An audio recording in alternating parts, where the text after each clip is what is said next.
Hello! ఈరోజు మనం ఒక భయానకమైన కాని అంతే ఆసక్తికరమైన ఆధారాల విశ్లేషణలోకి వెళ్తున్నాం. చీకటి పడ్డాక మన చుట్టూ ఉన్న ప్రపంచం ఎలా మారుతుందనేది నిజంగా ఒక పెద్ద మిస్టరీ కదా. లైట్లాపేసి రాత్రిపూట మాత్రమే నిద్రలేచే ఆ అదృశ్య ప్రపంచానికి సంబంధించిన కొన్ని డాక్యుమెంట్ చేయబడిన ఆధారాలని ఇప్పుడు మనం పరిశీలిద్దాం. ఆధునిక సైన్స్కు సైతం అంతుబట్టని కొన్ని భయంకరమైన సంఘటనల సోర్స్ మెటీరియల్ను ఇప్పుడు డీకోడ్ చేద్దాం. ముందుగా మనందరికీ ఎదురయ్యే ఒక పెద్ద ప్రశ్న: అర్ధరాత్రి వేళ ఒంటరిగా ప్రయాణించడం నిజంగా సురక్షితమేనా? ఇక్కడ మనం ఫాంటమ్ హిచ్ హైకర్ అంటే రహదారులపై కనిపించే అదృశ్య ప్రయాణికులు అనే మొదటి డాక్యుమెంటెడ్ దృగ్విషయాన్ని విశ్లేషిద్దాం. అసలు నిర్మానుష్యమైన రోడ్లపై ఆ అర్ధరాత్రి సమయంలో లిఫ్ట్ అడిగేవారు నిజంగా మనుష్యులేనా? ఈ ఆధారాలు చూస్తే మీకే అనుమానం రావడం పక్కా. సరే, ముందుగా రహదారిపై అదృశ్య ప్రయాణికులు అనే ఈ టాపిక్లోకి వెళ్దాం. రవి అలాగే శ్యామ్ అనే ఇద్దరు డ్రైవర్ల అనుభవాల్లో ఉన్న ఆశ్చర్యపరిచే పోలికలను మనమిక్కడ గమనించాలి. రవి అర్ధరాత్రి హైవే మీద ఒంటరిగా వెళ్తున్నాడు. సరిగా అదే సమయంలో శ్యామ్ రాత్రి 1 గంటకు ఒక దట్టమైన అడవి మార్గంలో ఉన్నాడు. ఇద్దరి దగ్గర వాతావరణ పరిస్థితులు సేమ్ టు సేమ్. భారీ వర్షం, ఉరుములు. ఇద్దరి వాహనాల్లోనూ వెనుక సీట్లో వర్షంలో తడిసిన ఒక అపరిచిత అమ్మాయి ఎక్కింది. ఇలాంటి విపరీతమైన వాతావరణంలోనే ఆ అదృశ్య శక్తులు ఒంటరి డ్రైవర్లను ఎలా టార్గెట్ చేస్తాయో ఈ ఇన్సిడెంట్స్ బట్టి మనకు స్పష్టంగా అర్థమవుతోంది. కానీ అసలు ట్విస్ట్ ఇక్కడే ఉందండి. ఆ ఇద్దరు డ్రైవర్లు కాసేపటి తర్వాత తమ రియర్ వ్యూ మిర్రర్లో చూసేసరికి కారు వెనక సీట్లో ఎవరూ లేరు. వర్షంలో పూర్తిగా తడిసిపోయి పాలిపోయిన ముఖంతో కారు ఎక్కిన ఆ మహిళలు డోర్లు లాక్ చేసి ఉన్నా వేగంగా కదులుతున్న వాహనాల నుండి పూర్తిగా మాయమైపోయారు. సైన్స్ పరంగా ఆలోచిస్తే ఇదసలు సాధ్యమేనా? సరే, వాళ్లు మాయమైపోయారు కదా అని ఆ డ్రైవర్లు ఊపిరి పీల్చుకునే లోపే శ్యామ్కు ఎదురైన పరిస్థితి చూడండి. అద్దంలో చూస్తే ఎవ్వరూ లేరు. కాని సరిగ్గా అప్పుడే శ్యామ్ మెడమీద ఎవరో చల్లగా ఊదినట్టు ఒక శ్వాస తగిలింది. ఆ వెంటనే నన్నిక్కడే దింపేయ్ అని ఎవరో చెవిలో స్పష్టంగా గుసగుసలాడినట్లు వినిపించింది. అంటే కంటికి కనిపించకపోయినా ఆ అతీంద్రియ శక్తి ఇంకా ఆ కార్లోనే ఉందని ఈ ఆధారం మనకు చాలా క్లియర్గా చెబుతోంది. ఇప్పుడు ఆధారాలు, నాణేలు మరియు భయం అనే తర్వాతి సెక్షన్కు వెళ్దాం. ఇది ఈ మిస్టరీని మరింత డీప్గా తీసుకెళ్తుంది. ఇదంతా వాళ్ల భ్రమ అని కొట్టిపారేయటానికి వీల్లేదు. ఎందుకంటే వాళ్లు వదిలివెళ్లిన భౌతిక ఆధారాలే దీనికి నిదర్శనం. శ్యామ్ కార్లో ఎవ్వరూ లేకపోయినా వెనక సీట్ కవర్లు మాత్రం వర్షపు నీటితో పూర్తిగా తడిసిపోయున్నాయి. ఇక రవి విషయానికొస్తే ఆ అమ్మాయి ఒక పాత శ్మశానం దగ్గర సడన్గా మాయమైంది కదా. ఆమె కూర్చున్న చోట నెత్తుటి మరకలతో తడిసిన మట్టి, అలాగే 100 సంవత్సరాల క్రితం నాటి 2 పాత రాగి నాణేలు దొరికాయి.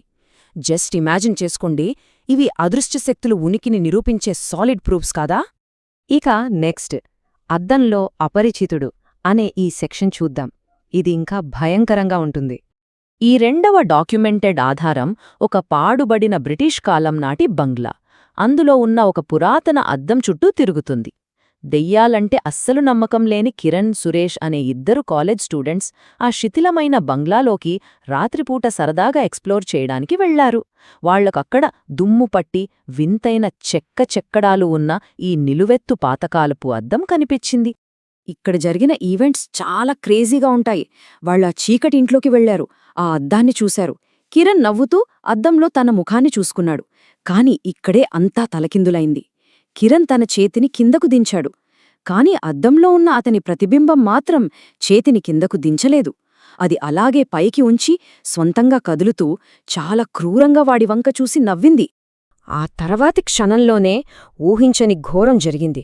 కిరణ్ భయంతో వణుకుతూ పక్కనే ఉన్న తన ఫ్రెండ్కి చెప్పేలోపే ఆ పురాతన అద్దంలోంచి ఒక నల్లటి, ముడతలు పడిన భయంకరమైన చెయ్యి ఫిజికల్గా బయటకొచ్చింది.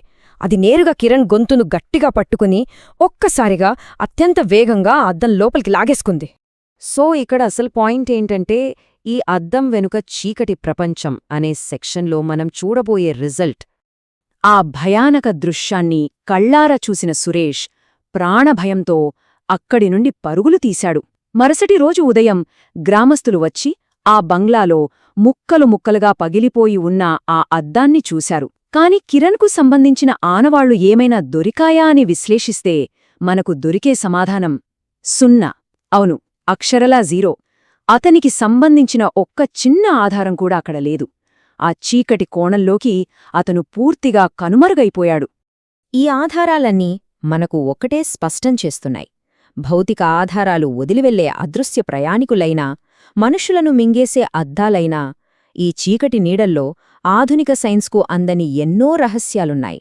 దీనికి మరో బెస్ట్ ఉదాహరణ ఈ సోర్సెస్లో ఉన్న కృష్ణాపూర్ అనే అదృశ్యమైన ఊరి కథ. కొందరు కుర్రాళ్లు ఒకసారి ట్రిప్పుకు వెళ్లి దారి తప్పారు. గూగుల్ మ్యాప్స్లో సిగ్నల్ లేదు, చీకటి పడుతోంది. అప్పుడే వాళ్లకొక చిన్న ఊరు కనిపించింది. ఆ ఊళ్ళో ఇళ్లన్నీ పాతకాలం నాటివి. బయట ఎవరూ లేరు. ఒక ఇంటి తలుపు తట్టారు. ఒక ముసలావిడ బయటకు వచ్చి వాళ్లకు కడుపునిండా అన్నం పెట్టింది. వాళ్లు భోజనం చేస్తూ ఆ ఊరి పేరేంటి అని అడిగితే ఆమె నవ్వుతూ కృష్ణాపూర్ అని చెప్పింది. కానీ షాకింగ్ విషయమేంటంటే ఉదయం లేచి చూసేసరికి వాళ్లు ఒక పాడుబడిన శ్మశానంలో పడుకునున్నారు. కృష్ణాపూర్ అనేది 50 ఏళ్ల క్రితం వరదల్లో మునిగిపోయి అందరూ చనిపోయిన ఊరు. మనకు తెలియని భయంకరమైన శక్తులు ఇంకా ఉన్నాయని చెప్పడానికి ఇంతకంటే ప్రూఫ్ ఏం కావాలి? ఈ అనాలిసిస్ అంతా చూసిన తర్వాత మన చుట్టూ ఉన్న చీకటిని కూడా ఒకసారి మనం తలుచుకోవాల్సిందే. ఈరోజు రాత్రికి నిద్రపోయే ముందు మీ గదిలో ఉన్న చీకటి మూలలను ఒకసారి గమనించడం, అలాగే మీ మంచం కింద ఏముందో చూసుకోవడం మర్చిపోకండి. ఎందుకంటే చీకటిలో మీలుకొనే ఆ అదృశ్య ప్రపంచం మనకు ఎంత దగ్గరగా ఉందో ఎవరికి తెలుసు? ఆలోచించండి.